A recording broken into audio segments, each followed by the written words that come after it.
All right, guys, let's start. Today we're going to talk about right upper quadrant pain, which is so much fun. So we're really excited about that. Everyone has right upper quadrant pain. We can all relate to it. And we're going to go through a whole bunch of things. It's kind of an ultrasound focused talk, but as you realize, you go through these cases. Ultrasound's very useful, and sometimes you have to get different types of imaging modalities, and so we're going to go through everything. And so these are kind of some of the things I think in general that when you have right upper quadrant pain and you read your ultrasound, you read whatever imaging study you end up getting, some of these are the diagnoses that come up. So we'll go through all of these in the time that we have. But I think for the purposes of this lecture, whenever we talk about these 4 points over here, acute cholecystitis. By the way, is this supposed to be on over here, Kyle? Oh, sorry. Oh. They can hear you. They can't hear me? Okay. So for the purposes of this lecture, when I talk about, I think, acute cholecystitis, approach to ductal dilatation, stones, maybe hepatic masses and abscesses, just perk up a little bit so you can concentrate on that. So hopefully we'll go through all these things in the hour that we have. So, first question. Right upper quadrant pain. Do we even need imaging? Yes. Good. That's something important to ask, right? You're going to be training now, and all we do is read imaging studies. We don't sometimes sit back and think, do we even need this imaging study? Or sometimes we do, but we do that when we're in the ER. We don't do that at home when we're doing other things. And it's important to kind of consider that because there's a lot of things where you don't need an imaging study necessarily immediately. But for right upper quadrant pain, you do. Now, who here knows about the ACR appropriateness criteria? Put up your hand. Well, that's something I hadn't heard of it, I think, as a first year.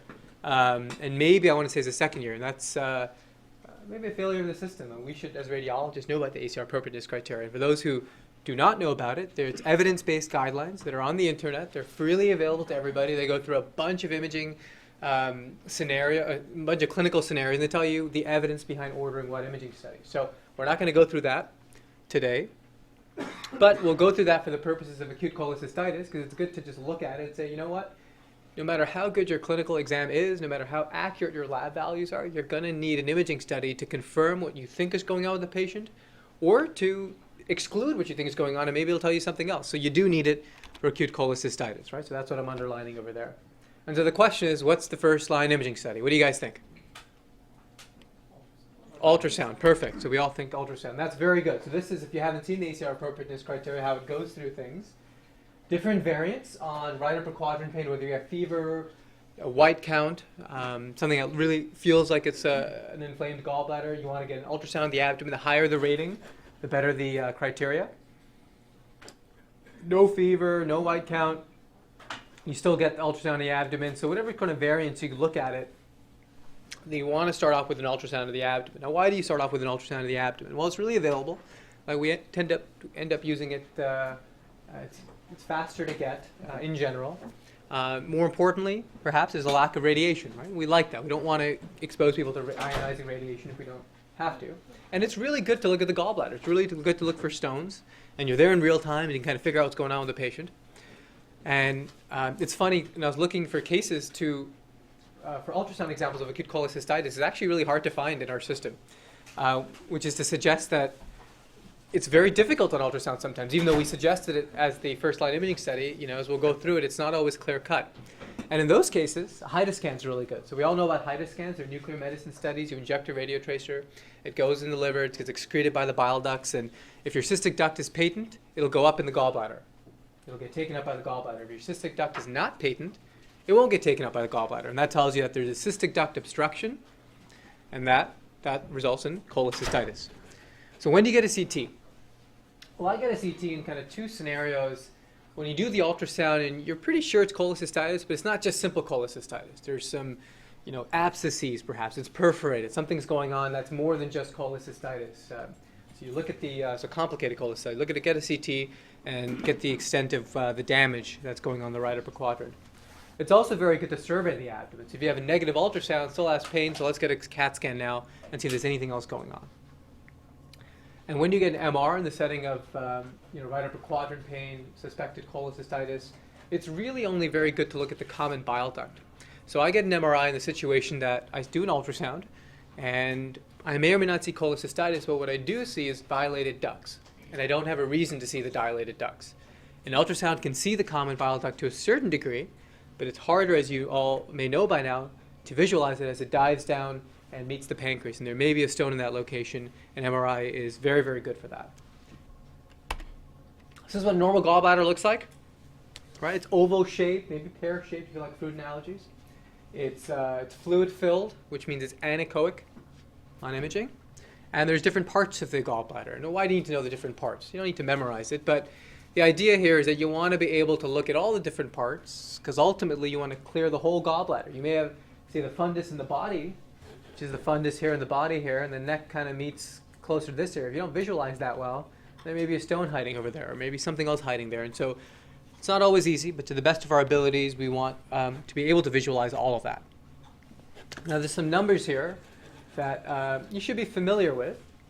And for me, numbers in general, I've told people this in the past. I get into a habit of just writing it down on a piece of paper, taking a photo of it with my iPhone or whatever have you, and just have it in your pocket. And you can sit and try to memorize these things, or you can just pull that up every time it comes up, and eventually you'll just get to know it. In general, 4 by 10 is a good size for the gallbladder.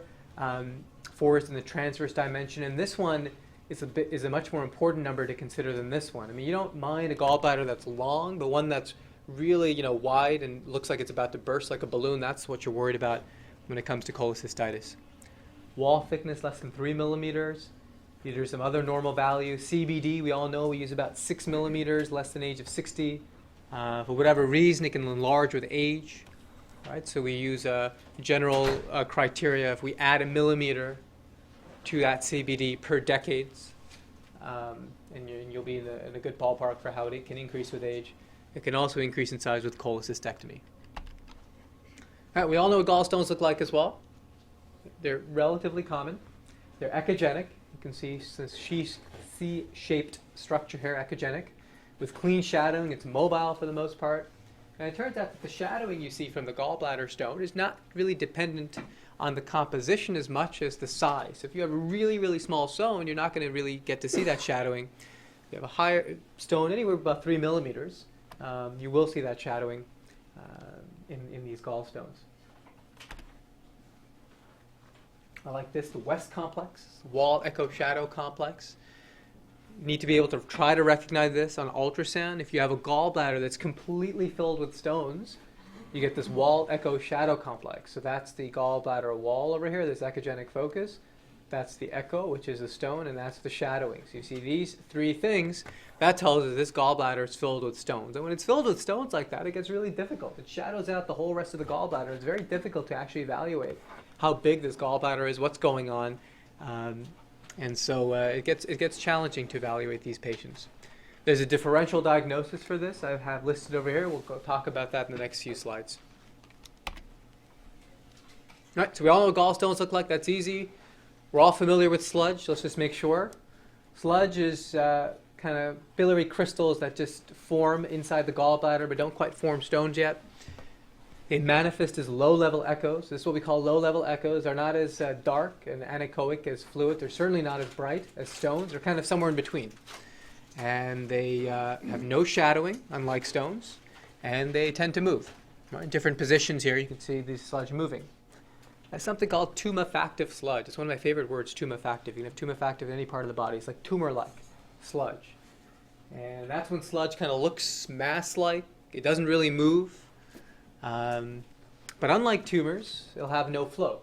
Now, sometimes it's very difficult to detect flow on ultrasound in these tumors. It's very slow flow, and it's very hard to detect. But in general, tumefactive sludge will have no flow, and tumors or polyps will have some degree of flow. And if you see something like that and you don't know what it is, well, you can do one of 2 things. Well, you can get an MRI. The patient can tolerate it. It's really good for soft tissue resolution. You can give contrast and see if it enhances. And if it enhances, it's going to be a tumor. Or you can say, you know what, I don't want to get an MRI right yet. My gut feeling is that it's probably going to be sludge. Because sludge is common and tumors are not common. So let's follow it up in about, say, 4 weeks. Nothing's going to happen in between in terms clinically for the patient. And we can follow it up in 4 weeks and see if it changes. And if it changes, it's not going to be a tumor, obviously.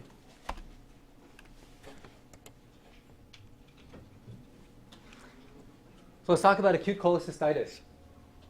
It's really important with these things to kind of just go back to basics and just remember what is acute cholecystitis. And with acute cholecystitis, you have an outlet obstruction of the gallbladder. All right, so a portion of the gallbladder neck or the cystic duct will be obstructed. Now, 95% of those cases will be because of stones. All right, that's simple. Almost all of them will be because of stones. A small percentage will be acalculous cholecystitis. These are really sick patients. They're in the hospital for a while, typically associated with extensive traumatic injury or burn injury. So you're typically not going to see acalculous cholecystitis walking in through the ER. I suppose you could, but that's really not the clinical scenario. Most of them are going to be with stones. So what are the ultrasound signs? It's very simple. You have a stone or something obstructing the cystic duct or the gallbladder neck.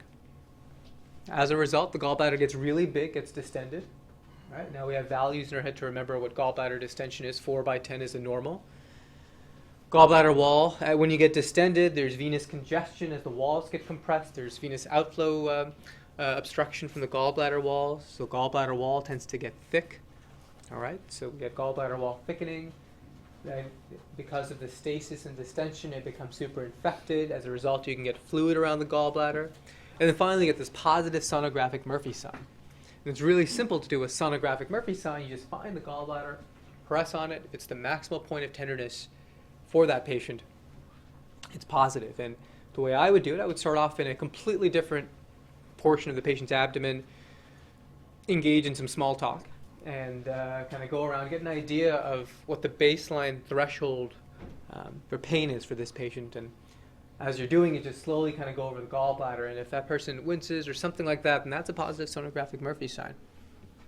And so this is just an example of a normal gallbladder I have that we showed you in a few slides earlier. This gallbladder is so much bigger. We got 17 by 8 centimeters as a numerical number for distension. There's some gallbladder wall thickening over here. There's a bunch of stones over here with shadowing. There's a sliver of fluid here, this triangle over here. So when you look at something like this, that's going to be really suspicious for acute cholecystitis, and they have a positive sonographic Murphy sign that'll nail our diagnosis. In this case over here, Dennis lent me this case this morning. You have a normal gallbladder here, big gallstone over here. Gallbladder is really, really distended, thickened wall. Again, you look at something like this is going to be acute cholecystitis. And for acalculous cholecystitis, again, you're going to see a gallbladder that's fairly big. The wall is thickened, and instead of stones inside, it's going to be filled with this sludge, all this kind of low-level echoes that are filled in the gallbladder. There's going to be wall thickening here, some fluid around it. So all these things that point to acute cholecystitis. Now this is my differential for diffuse gallbladder wall thickening. Sometimes, what ends up happening is, in the majority of the cases, you see these patients, and you'll see a gallstone. You maybe see a little bit of distension, but you won't see any gallbladder thickening. You won't see pericholocystic fluid, and there's an equivocal Murphy sign. So you're not really sure where you're going with this. And so there is a differential for a bunch of these things, particularly gallbladder wall thickening, congestive heart failure, hepatitis, low protein states. AIDS cholangiopathy can also do it. But certainly inflammation is something to remember. So if you just see a thickened gallbladder itself, don't just jump to cholecystitis. There's a bunch of things that can do it. Particularly, these patients, a lot of these patients have congestive heart failure or liver cirrhotics, and so they can certainly get gallbladder wall thickening with that.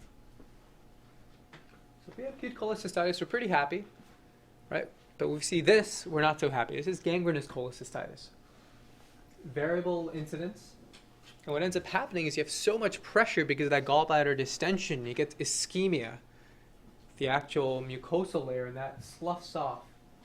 And you can end up seeing these layers of mucosa, these curvilinear echogenic things that are kind of floating inside the gallbladder. Very uncommon, but if you see that, you're really going to be worried about gangrenous cholecystitis, these sloughed mucosal membranes. How about this? Perforated cholecystitis. So now the gallbladder gets so tense and you're unable to, take it out on time, so it just perforates. It's a hole that occurs in the gallbladder. So everything kind of decompresses through the adjacent either liver parenchyma or pericholecystic fat.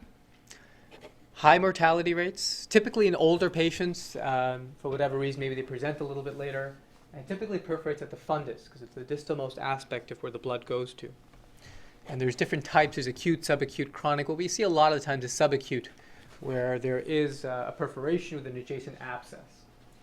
So that's something to think about when we see that. And the key finding here, and this is also goes back to why you should look at all portions of the gallbladder, is you want to see discontinuity of the gallbladder wall. These are very simple things, but when you're in the moment and you're evaluating the patient, just go back to your basics. So this is the gallbladder wall here, there's a big hole here, right? There's probably an abscess in this location. This is probably the same patient turned in transverse. There's some gallstones here, gallbladder wall, no gallbladder wall, big hole. There's an abscess, so this would be a subacute perforated cholecystitis with an abscess in the liver. And it's actually called a hole sign. Imagine that, defect in the gallbladder. That's been published. So we got gangrenous cholecystitis, sloughed mucosal membranes, perforated cholecystitis. It decompresses to the liver or the adjacent gallbladder fat. And you get emphysematous cholecystitis, where now you have cholecystitis, but now super infected with a gas-forming organism. High mortality rates. As you can imagine, seen in diabetic patients more often. These are some of the bugs that can do it. And here, at least on imaging, you're going to see very echogenic foci in the gallbladder wall with dirty shadowing. So this is shadowing, but it's the sort of shadowing associated with air as opposed to the clean shadowing associated with stones, right? So this is going to be worrisome for emphysematous cholecystitis. You can see it on an abdominal x-ray, and you can see it on a CT scan. Now, one thing to consider is when we talk about emphysematous cholecystitis, just like we talk about emphysematous cystitis in the bladder, we're referring to really air in the gallbladder wall. Right? So we're going to outline the structure. There are a bunch of reasons why you can get gas inside the lumen of the gallbladder. Typically, if you have a stent in place, you have reflux of air from the ampulla and the duodenum and ampulla to the gallbladder, or ERCP. Or if you have a frank fistula to the bowel, you can get air inside the gallbladder. But when we talk about emphysematous cholecystitis, we're really just talking about the air that's within the wall of the gallbladder, here. And again, this one, gangrenous, perforated, those patients do a lot worse.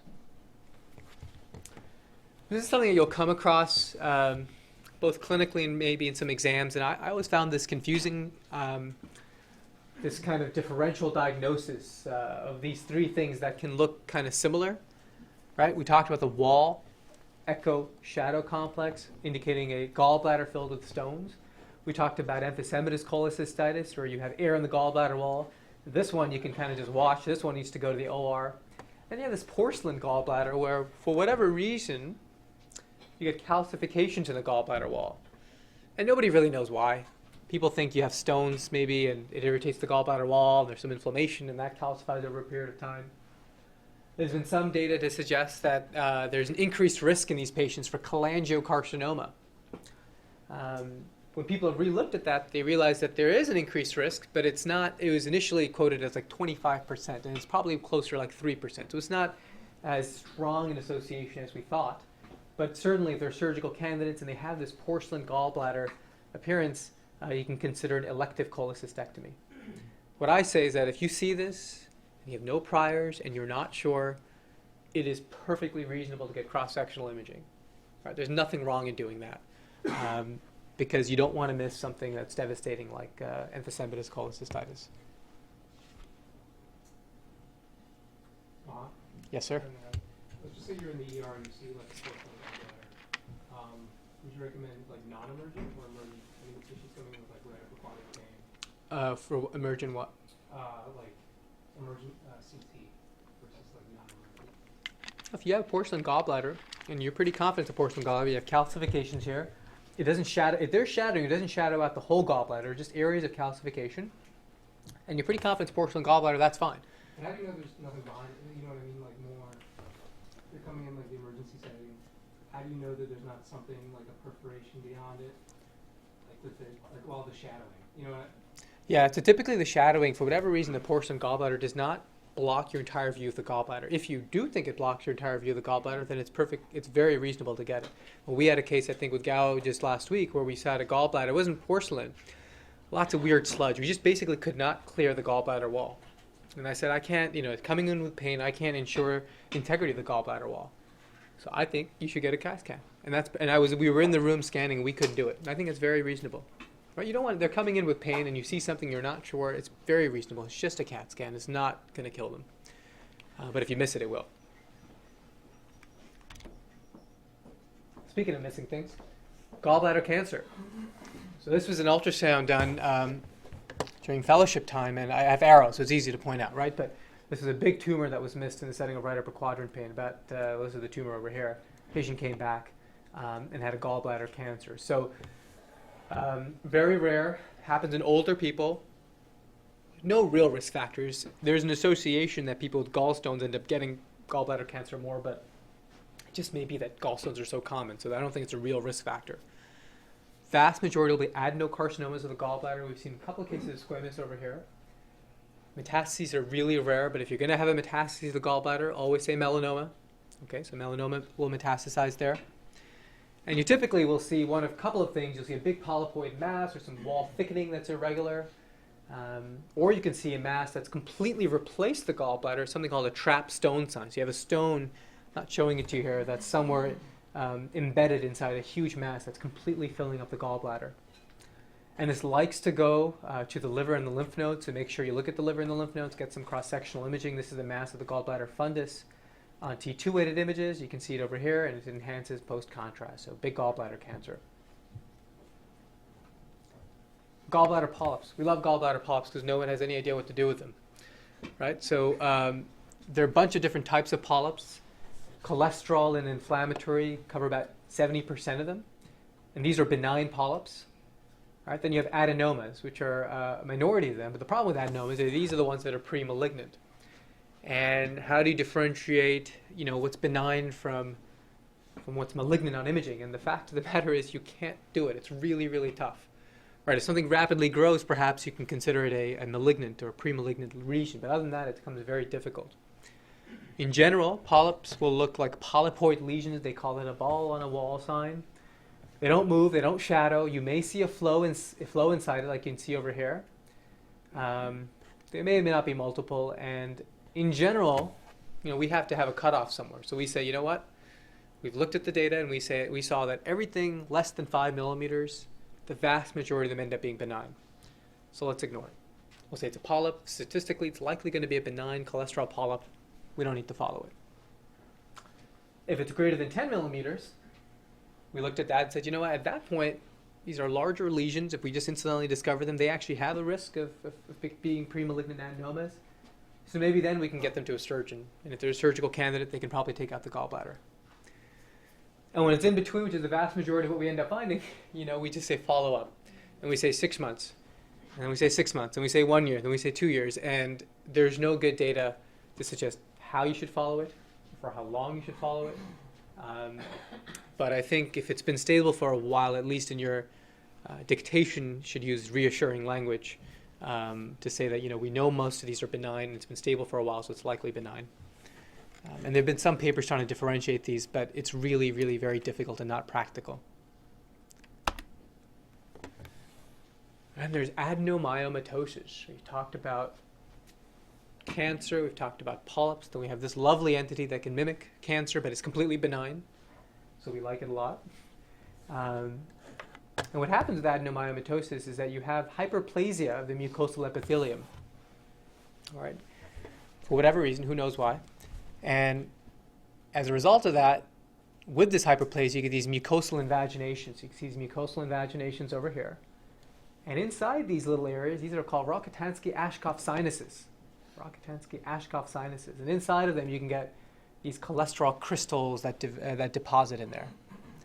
Right? So on imaging, you're going to see an area of relative gallbladder wall thickening. It can be focal at the fundus. It can be throughout the body. And wherever these cholesterol crystals deposit, they have this ring-down artifact that's characteristic of it. I see a little bit of it here and a little bit of it here as well. And so we have wall thickening with ring-down artifact. That's going to be adenomyomatosis, a benign finding. We're not going to worry about that. On imaging, cross-sectional imaging, the problem is that it can kind of look worrisome at times. This is the CT scan in this patient. This is the mucosa here. And this is thickening of the gallbladder. It looks very irregular. On MR, you can actually see these little T2 hyperintense fluid-containing areas here are going to be the Rokitansky-Ashkoff sinuses. And so when you see that appearance, it's characteristic of adenomyomatosis. Sometimes at the fundus, it can be like a string of pearls sign, which you may also come across. Sometimes it can be very difficult as well. and we have recommended cholecystectomy for patients who ended up having adenomyomatosis. But oftentimes between the ultrasound and the MR and the stability of findings, we can be reassured that it's just adenomyomatosis. All right, so what's our differential diagnosis? For an intraluminal mass inside the gallbladder, I like this mnemonic, STAMPS. I don't really use any of these anymore, but I used them when I was a resident. Could be a stone, could be a tumor, could be adenomyosis, could be Mets, polyp, or sludge. And we've talked about all of these entities. You can differentiate the top first one and the last one by their mobility. Stones and sludge will end up moving. We know how to differentiate adenomyomatosis, where you have some thickening over here with some ring down. We know what a stone looks like. We know what a tumor looks like. Polyps look like polypoid lesions with some flow, and we know how to follow those based on their size. All right, so that's right upper quadrant pain. We've talked about the gallbladder. Let's go now to the bile ducts and briefly go through just a general approach to when you see bile ducts. How do you want to approach this? What do you want to do? So you have an ultrasound or CT, whatever you have, you see bile ducts that are big. What do? Well, you can consider them being obstructed or not obstructed, right? Very simple. If they're obstructed, vast majority of them will have a stone, right? That's why you want to get an MRCP, to make sure you see those stones, because we don't always see them on ultrasound. And if there's no stones, you want to make sure there's no other causes for stricturing or narrowing. It could be a tumor like a cholangiocarcinoma, potentially a liver cancer, hepatoma, metastases with extrinsic compression and stricturing. It could be a pancreatic mass causing some stricturing of the distal CBD, or an ampullary mass. Or you can see it in the setting of post-infectious inflammatory causes, anything ranging from primary sclerosing cholangitis to recurrent pyogenic cholangitis, radiation, pancreatitis, bunch of things, right? And it may be difficult sometimes on imaging to differentiate them. Most of the times you can, but if you do see that, it's going to prompt another study, ERCP or something like that, where they can brush that area. And if there's no obstruction they can find, particularly in young patients, it's important to consider choledochal cyst and Caroli's disease, right? They're kind of thought to be a continuum of the same disease, though Caroli's disease is categorized separately. And sometimes early on with recurrent pyogenic cholangitis and PSC, you can see no discrete obstruction, but I wouldn't actually remember that as much as these two entities when you don't actually see a discrete area of obstruction. Choledochal cyst, we've come across these, we learn them, we forget them, we come across them again. They're congenital cystic dilatation of the biliary tree, happens in young people, more common in Asia. There's some association that this common bile duct and the pancreatic duct have a long kind of common trunk as they come down, and that's why they get them. And who knows, but that's an association.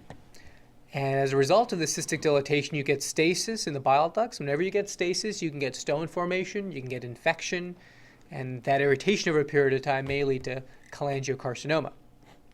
Most common is the type 1, where you get fusiform dilatation of the common bile duct. Type 2 and type 3, I really haven't seen many of them, if any.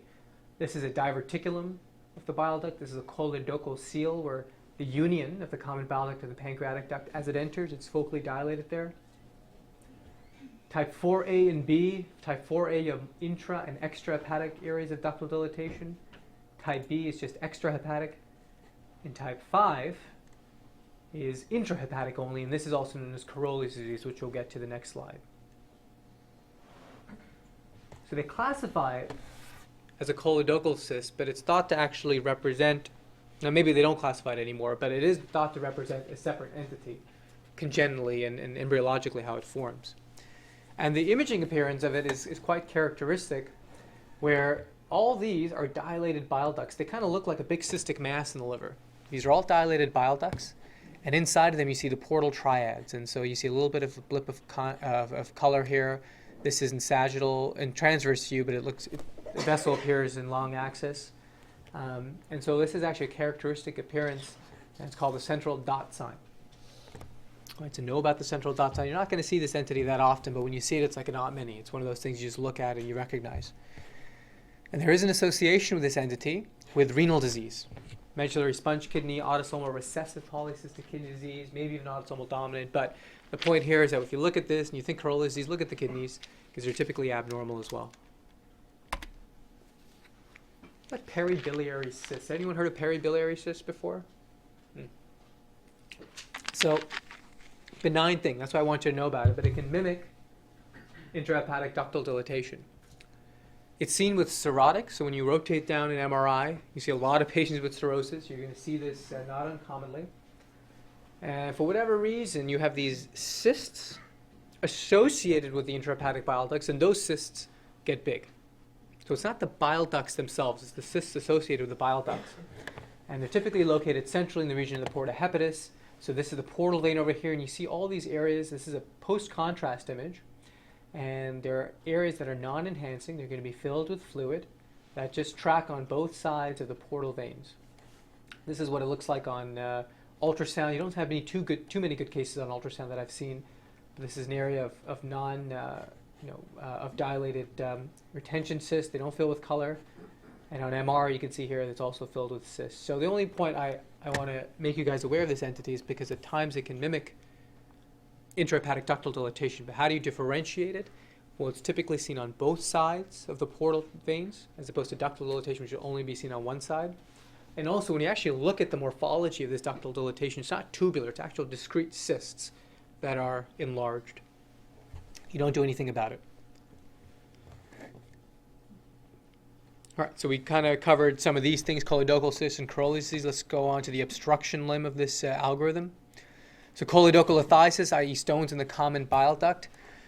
They can come from two locations. They can come from the gallbladder, which has stones, and now they pass it on to the common bile duct. We've already talked about the kind of imaging algorithm for that. If you don't see it on ultrasound, you can actually see this very vague calcification here with some shadowing in the CBD, but much, much better seen on the MRI over here. This is the common bile duct. This is the stone that's obstructing it. So you can either have it from stones in the gallbladder that are passing through to the common bile duct, or very rarely you can get these primary intrahepatic biliary ductal stones. You see it in patients with bile stasis, so recurrent pyogenic cholangitis. You can see it with sickle cell disease as well, actually. And that's going to be tricky. At times, pneumobilia or calcified vessels inside the gallbladder can mimic it.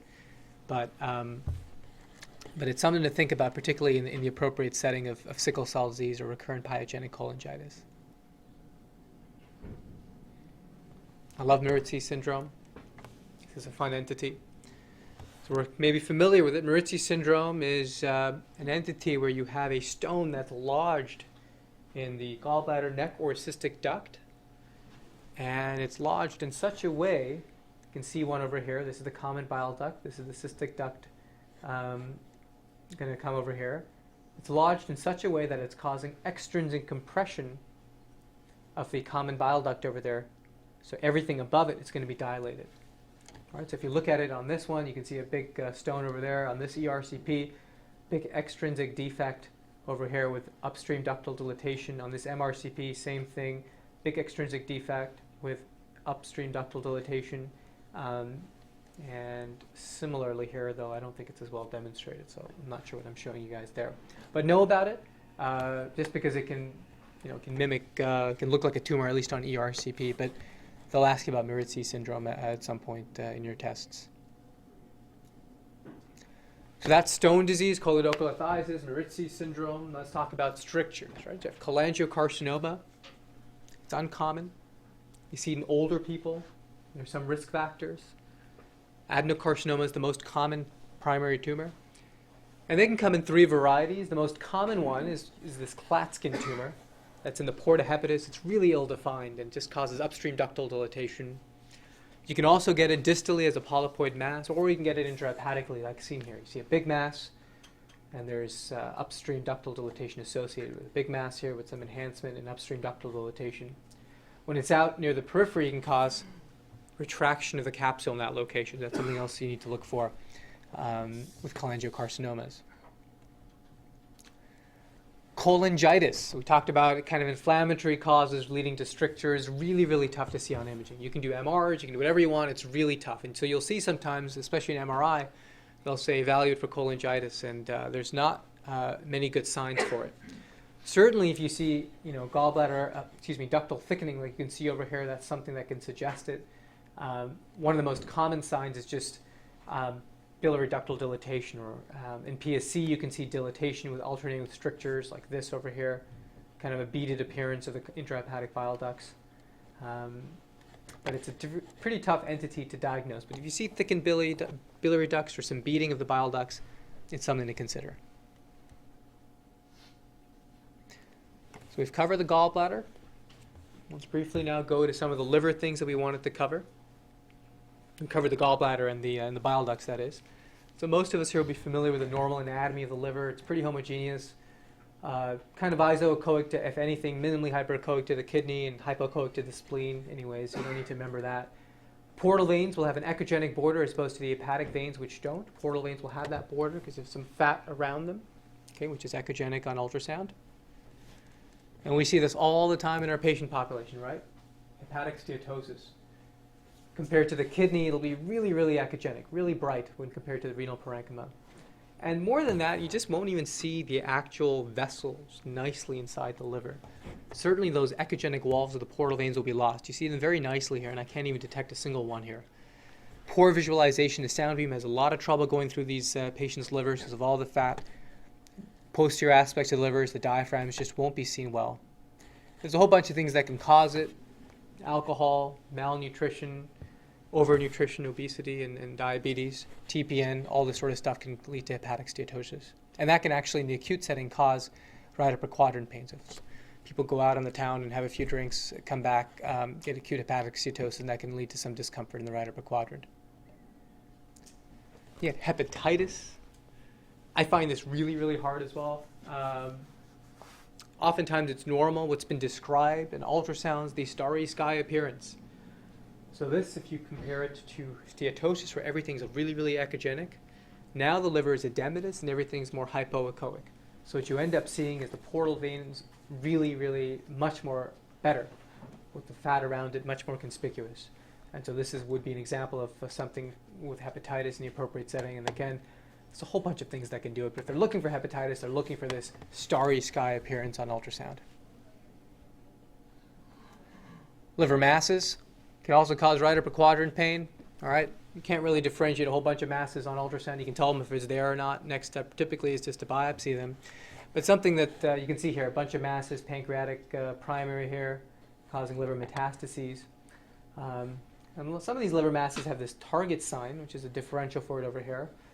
And they talk about a thin halo or a thick halo. I always find these things really confusing. If it's a thin halo, it means compressed liver. If it's a thick halo, it actually means tumor. I don't think you need to worry about that. Just recognize that you can have this target sign, and amongst the things it can be, it'll be metastases, lymphoma, HCC, and if it has more liquid kind of material centrally, an abscess may be considered as well. Hepatomas, this one happens to be echogenic. They can look hypoechoic. Enhances, washes out with rim enhancement. I won't go through more than that for hepatomas. This is cirrhotic liver. You see the nodular liver contour here. And abscesses. See, this looks like a really, really bad abscess over here. Very complex, and it looks like it has liquid material inside it, right? It's really anechoic to hypoechoic centrally. You can see it on this image as well, and this is the corresponding CT image. And there's a bunch of causes that can lead to abscesses, whether it's direct spread of something going on in the gallbladder, like cholecystitis, hematogenous spread from osteomyelitis, endocarditis, portal veins. So we've seen cases, I think, here of diverticulitis with septic thrombophlebitis going through the portal veins and causing abscesses in the liver. And of course, bile duct can also do it. Typically, as I said, it's a complex mass. There'll be some air in it, and that'll confirm that it's an abscess. It doesn't have to have air. Other liver masses you want to look for that you can pick up on ultrasound, something called a biliary cystadenoma. And this, again, is a very uncommon tumor. You see in middle to old-aged women, it presents as a pretty complex cystic mass with some septations. And this itself is a benign tumor, but you can't differentiate it from its malignant counterpart unless you have frank, like papillary enhancing projections coming out from it. If you don't see that, you can either be this or biliary cystadenoma, and they typically have to be taken out. So one of you may be thinking, oh, why can't that just be a cyst? That's just complex. And why is it going to be a big tumor? And you're right, you don't know that for sure. Typically, patients with cysts, they'll have more than one cyst. If you see a big isolated mass that's rather big in an older woman with septations like this, I think it's very reasonable to put this on your differential. This is my differential for a cystic mass: myeloma, biliary cystadenoma, abscess, cancer, hematoma. I don't go through all of these in my report, obviously. I think about some of them, and I pick which one works with what's going on with the patient. Oh, this is fun. Portal venous gas. This is really fun. This is when I figured out how to build movies in my PowerPoints. This is the portal vein over here, and you see all these low-level echoes going inside and through it, and that's all gas bubbles. All right, so we don't like that. Yeah, portal venous gas, about 75% mortality rates. A lot of times due to bowel ischemia, infarction, there's some things that can do it, and you may expect it, but for the most part, if you see it on ultrasound, it's catastrophe till proven otherwise. In imaging, if you see it in real time, you see those hyperechoic foci going towards the liver. Well, if you actually do a Doppler signal, you'll see these bidirectional spikes. So this is just a focus of air, and you can see like when your Doppler beam goes right through that, there's this big spike that goes through it. So that's kind of a cool thing to see as well. And sometimes it can be difficult, particularly in ultrasound, I find, to differentiate it from pneumobilia, which is air in the bile ducts, which is fine. You can see that post ERCP or what have you. Portal venous gas tends to go all the ways out to the periphery because that's the way the portal veins flow. While pneumobilia tends to be centered a little bit more along the porta hepatis. Mahan, I had a case at SRC where there was portal venous gas, and we had a cine clip. It was peripheral in the liver. You could literally see the bubbles speeding by, so it was slam dunk. And it was an ICU patient. It was an adult. And they were not impressed, and I leaned on them and made a whole bunch of trouble, and they got a CT, and there was nothing, absolutely nothing. How does that work? I don't know, man. You should ask the patient. I have no idea. No, but is there, like... No, it happens. No, Nothing listen, you did the right thing. See, that's what I'm saying. We can't. I don't know how it works. I really don't. There are obviously there are things that can cause portal venous gas in the patients to find. But from our perspective, all we can do is work down the right algorithm. And we convince this portal venous gas. We tell them it's portal venous gas. This was a sick patient. So the setting was set. It's perfect. You got the appropriate study afterwards to confirm it, and it wasn't there. And that's one case where I'll be happy to be wrong. But at least I did the right thing. As long as you do the right thing, you're going to be right more often than not.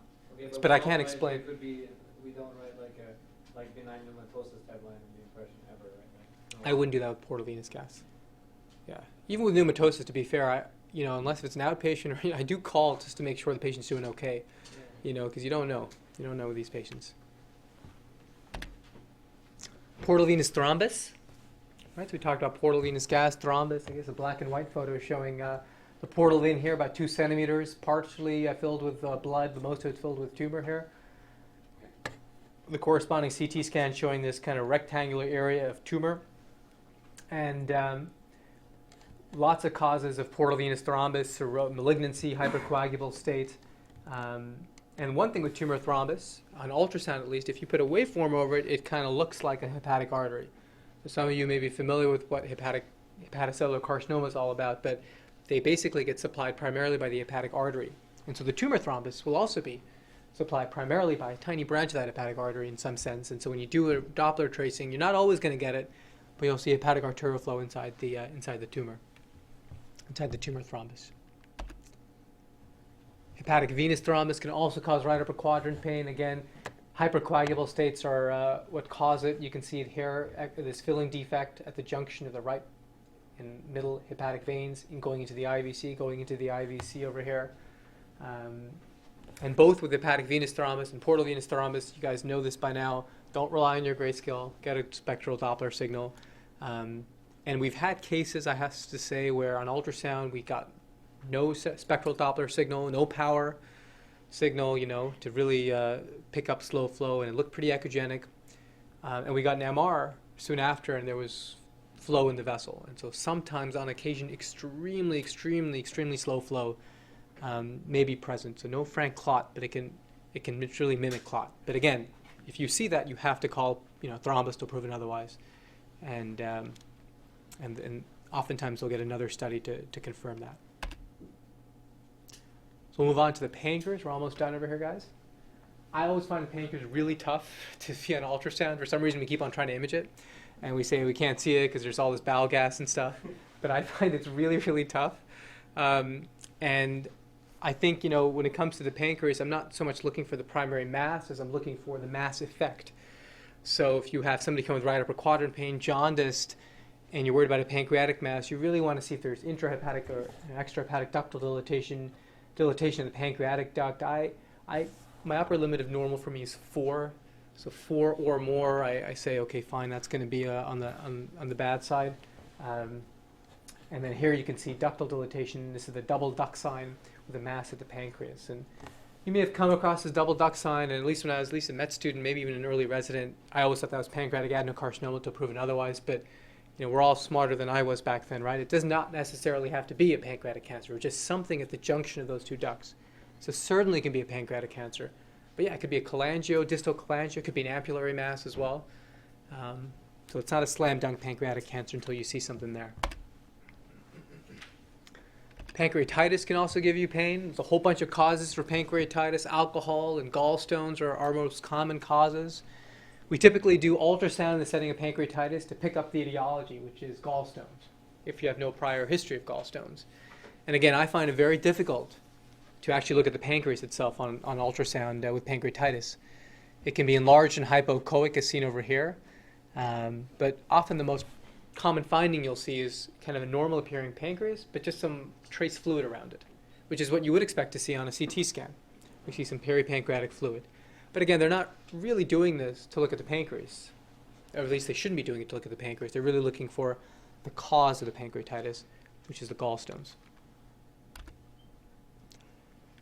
So we've covered the bile ducts, the gallbladder, the liver, the pancreas. Getting to the end, and the kidneys can also cause really right flank pain, but who knows? Right upper quadrant, right flank sometimes is very similar, when it comes to patient's perception of, or physician's perception of where the pain is. And there's a whole bunch of stones that can that we know about: calcium oxalate, calcium phosphate. Again, their size will determine the degree of shadowing. So they'll all look like echogenic foci with shadowing, and we can see some hydronephrosis over here with a stone in the proximal ureters, some hydronephrosis on CT with a stone in the proximal ureters. And so one of the key things when they're looking for right-sided pain is to look for the stone and to really look for hydronephrosis. That's a big thing that we should be able to do.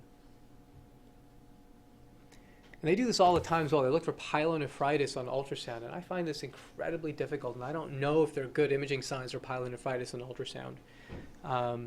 And perhaps the question they're asking is, what are the complications? Can we image the complications of pyelonephritis? But oftentimes they want us to assess for pyelonephritis. So most often the kidney will be normal. If it's abnormal, you're going to see it enlarged like this compared to a normal kidney over here. It'll be enlarged on a CT as well with some stranding. This is actually a white blood cell scan or some sort of nuclear medicine study which picks up infection, maybe a gallium actually. You can see uptake in the right kidney suggesting that this was infected. So again, the ultrasound is not very good at looking at the kidney itself. I don't really worry about what the kidney looks like for pyelonephritis. I look for around the kidney. Is there hydronephrosis, which requires decompression? Is there an abscess that needs to be drained? Or any foci of air, which oftentimes may need emergent surgical intervention. We can look at this for differential diagnosis of an enlarged kidney. Pyelonephritis will be there in terms of infection. There's a whole bunch of things that can cause an enlarged kidney, including lymphoma, venous thrombosis, and obstruction from a stone. Oftentimes, when you have right upper quadrant pain, you'll also, you'll image the kidneys, you'll see a renal mass, and I can't differentiate most renal masses on ultrasound. There's a whole differential for it. RCC, renal cell carcinoma, oncocytoma, angiomyolipomas. We know about all of these. It becomes very difficult to differentiate on imaging. A couple of things that can mimic a solid renal mass: focal pyelonephritis, round infarct. And those sorts of things, it'll typically be seen in a younger patient, perhaps, and who may be signs of infection. And so, in that case, you may say, this kind of looks like a mass, potentially focal pyelo. Maybe treat the patient and have them come back in about a week or two and see what happens. If it goes away, it was just pyelo. If not, it's a true mass. We've had cases like that. And one of the things I find beyond all this is, oftentimes we see these incidental renal masses on on these ultrasounds, and what do you do with them? And so the general rule is if you have no priors, if it's greater than a centimeter, it's reasonable to get a renal mass protocol to evaluate what it is. When it's less than a centimeter, even if you get a renal mass protocol, it can be very difficult because of the small size to actually come up with a true diagnosis. So I refrain from suggesting cross-sectional imaging to characterize things if they're less than a centimeter. I like that number as a good cutoff to get further imaging. I suppose bowel can also give you right upper quadrant pain. Again, we see the echogenic area, the region, the hepatorenal recess with some dirty shadowing. That's worrisome for air. Lots of air over here, both in the perinephric space and in the peritoneal space over here in the hepatorenal recess. So you're not going to see this that often. If they do an ultrasound for perforated viscous, they're not in the right track. But you know what? We have to make sure that we look for these sorts of things. And so this will be our final case. I really like this case, right upper quadrant pain. All right, so we have a mass over here. Kind of looks like a donut a little bit. That's in cross-section. We kind of elongate it a little bit. Looks like this. Doesn't compress. This is in the epigastric area. You can see the aorta here, maybe a portion of the spine here, IVC over here. So this is quite high up. This patient comes in with epigastric to right upper quadrant pain. Really didn't know what it was. Gets a CT scan, and it turns out it's a gastro-gastric intussusception. Lead point is a GIST. So there's the tumor, and there's the tumor in a study before, and that's the tumor 10 years prior. So it grew to that size, and when it grew to that size, it got so big that it caused little intussusceptions. So what you're visualizing here, to a certain extent, is just the different layers of the gastric wall being intussuscepted upon each other with a lead point, probably in this location, or we're not imaging that too well. Perhaps it could be this. This is the lead point, and that's the intussusception.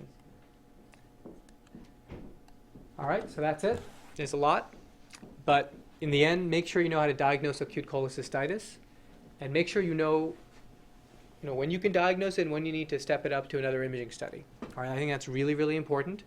Have an approach to biliary ductal dilatation, just a general approach. Is it obstructed or non-obstructed? Is there stone disease if it's obstructed? Is it a stricture? If it's not obstructed, a young person, could this be a kind of choledochal variant, something like that? We do a lot of these ultrasounds and we see renal stones, so make sure we know what renal stones look like. Look for hydronephrosis. And when we look at the liver, remember to look for any masses or abscesses. Abscesses would need to be drained and masses would need to be characterized with CT or MR. And that's it. Thanks, guys.